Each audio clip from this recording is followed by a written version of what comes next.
പണ്ടുകാലത്ത് സ്വർഗലോകം എന്നൊരു മനോഹരമായ സ്ഥലമുണ്ടായിരുന്നു. അവിടെയാണ് എല്ലാ ദേവന്മാരും ദേവിമാരും താമസിച്ചിരുന്നത്. ഈ ദേവന്മാരുടെയെല്ലാം രാജാവായിരുന്നു ഇന്ദ്രൻ.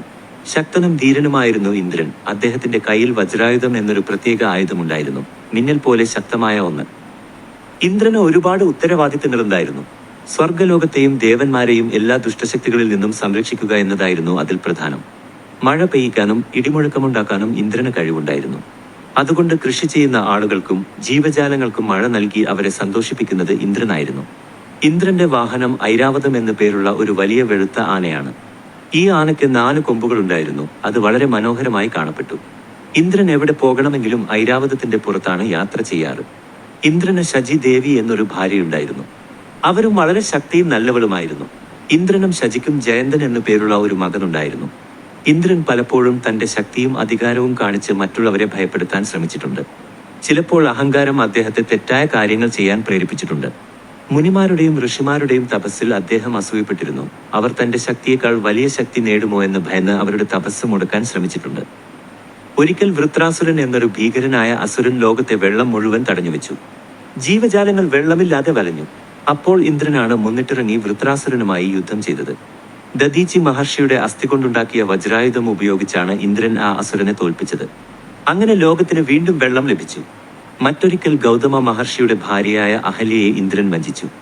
ഇതിന് ശിക്ഷയായി മഹർഷി ഇന്ദ്രന്റെ ശരീരത്തിൽ 1000 യോനികൾ ഉണ്ടാകട്ടെ എന്ന് ശപിച്ചു. പിന്നീട് മറ്റ് ദേവന്മാരുടെ അപേക്ഷ പ്രകാരം ആ ശാപം 1000 കണ്ണുകളായി മാറി. അതുകൊണ്ടാണ് ഇന്ദ്രനെ 1000 കണ്ണുകളുള്ളവൻ എന്നും പറയാറുണ്ട്. ഇന്ദ്രൻ കിഴക്ക് ദിശയുടെ കാവൽക്കാരനാണ്. ഓരോ യുഗത്തിലും ഇന്ദ്രൻ മാറുമെന്നാണ് വിശ്വാസം. ഇപ്പോഴത്തെ ഇന്ദ്രൻ പുരന്ദരൻ എന്നാണ് അറിയപ്പെടുന്നത്. ഇന്ദ്രന്റെ കഥ നമ്മെ പതിപ്പിക്കുന്നത് ശക്തിയും അധികാരവും ഉണ്ടാകുമ്പോൾ അഹങ്കാരം കാണിക്കരുത് എന്നാണ്. തെറ്റായ കാര്യങ്ങൾ ചെയ്താൽ അതിന്റെ ഫലം അനുഭവിക്കേണ്ടി വരും. അതുപോലെ മറ്റുള്ളവരെ സഹായിക്കാനും ലോകത്തെ സംരക്ഷിക്കാനും നമ്മൾ മുന്നിട്ടിറങ്ങണം എന്നും ഇന്ദ്രന്റെ കഥ ഓർമ്മിപ്പിക്കുന്നു. ഇന്ദ്രന് ധാരാളം നല്ല ഗുണങ്ങളുമുണ്ടായിരുന്നു. അദ്ദേഹം ധീരനായിരുന്നു. ദേവന്മാരെയും ലോകത്തെയും സംരക്ഷിക്കാൻ അദ്ദേഹം എപ്പോഴും തയ്യാറായിരുന്നു. മഴ നൽകി കൃഷിയെ സഹായിക്കുകയും ജീവജാലങ്ങളെ സന്തോഷിപ്പിക്കുകയും ചെയ്യുന്നത് ഇന്ദ്രനായിരുന്നു. ഇന്ദ്രന്റെ സ്വർഗലോകം വളരെ മനോഹരമായ സ്ഥലമാണ്. അവിടെ നന്ദനവനം എന്നൊരു വിശാലമായ പൂന്തോട്ടവും കൽപ്പവൃക്ഷം എന്ന് ആഗ്രഹിക്കുന്നതെന്തും നൽകുന്ന ഒരു മരവും ഉണ്ടായിരുന്നു. അപ്സരസ്സുകൾ നൃത്തം ചെയ്യുകയും ഗന്ധർവന്മാർ പാട്ടുപാടുകയും ചെയ്യുന്ന ഒരു സന്തോഷകരമായ ലോകമായിരുന്നു അത്. ഇന്ദ്രന്റെ കഥയിലെ നല്ല കാര്യങ്ങളും തെറ്റായ കാര്യങ്ങളും നമ്മൾ മനസ്സിലാക്കണം. ആരെങ്കിലും വലിയ സ്ഥാനത്ത് എത്തിയാൽ അവർ നല്ല രീതിയിൽ പെരുമാറുകയും തന്റെ ഉത്തരവാദിത്തങ്ങൾ ശരിയായി നിറവേറ്റുകയും വേണം. അഹങ്കാരം കാണിച്ചാൽ അത് ദോഷകരമായി ഭവിക്കുമെന്ന് ഇന്ദ്രന്റെ ജീവിതം നമ്മെ പഠിപ്പിക്കുന്നു. അതുകൊണ്ട് കൂട്ടുകാരെ, ഇന്ദ്രൻ ദേവന്മാരുടെ രാജാവായിരുന്നെങ്കിലും അദ്ദേഹത്തിന് നല്ലതും ചീത്തതുമായ സ്വഭാവങ്ങളുണ്ടായിരുന്നു എന്ന് ഓർക്കുക. നമ്മൾ എപ്പോഴും നല്ല കാര്യങ്ങൾ ചെയ്യാനും മറ്റുള്ളവരെ സഹായിക്കാനും ശ്രമിക്കണം.